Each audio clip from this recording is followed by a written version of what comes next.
कृष्ण हरी. किंबहुना तृषिता लागी पाणी आराईरे जगी तैसे दुखिताच्या सेल भागी जिने तयाचे. श्री गुरु ज्ञानोबराय सांगतात की साधू संतांचं जीवन हे स्वतः सुख मिळवण्याकरता नाही तर दुसऱ्याला सुख देण्याकरता आहे.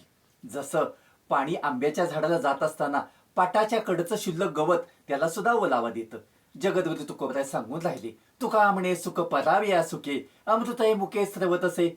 एक संत होते आणि त्यांच्या घरी एक आंबेवाला आंबे विकत आला. संतांनी 2 किलो आंबे घेतले, त्याला पैसे दिले, त्यातले 1 किलो आंबे स्वतःकडे ठेवले, 1 किलो त्याला दिले. तो म्हणाला, अहो तुम्ही आंबे विकत घेतल्याने मला का देता? तेव्हा संतांनी सांगितले, हे बघ, तू दिवसभर आंबे विकतोस आणि शेवटी 4-2 नासके किडके राहतात, ते तुझ्या मुलाबाळाला खायला मिळतात, तेव्हा तुला चांगले आंबे कुठून मिळणार? तेव्हा मी 2 किलो आंबे घेतले, त्यातले 1 किलो मला आणि 1 किलो चांगले तुला. सांगण्याचं तात्पर्य असं आहे की संत हे दुसऱ्याच्या सुखाचा विचार करत असतात, असं माऊली तुम्हा मला सांगतात. रामकृष्ण हरी.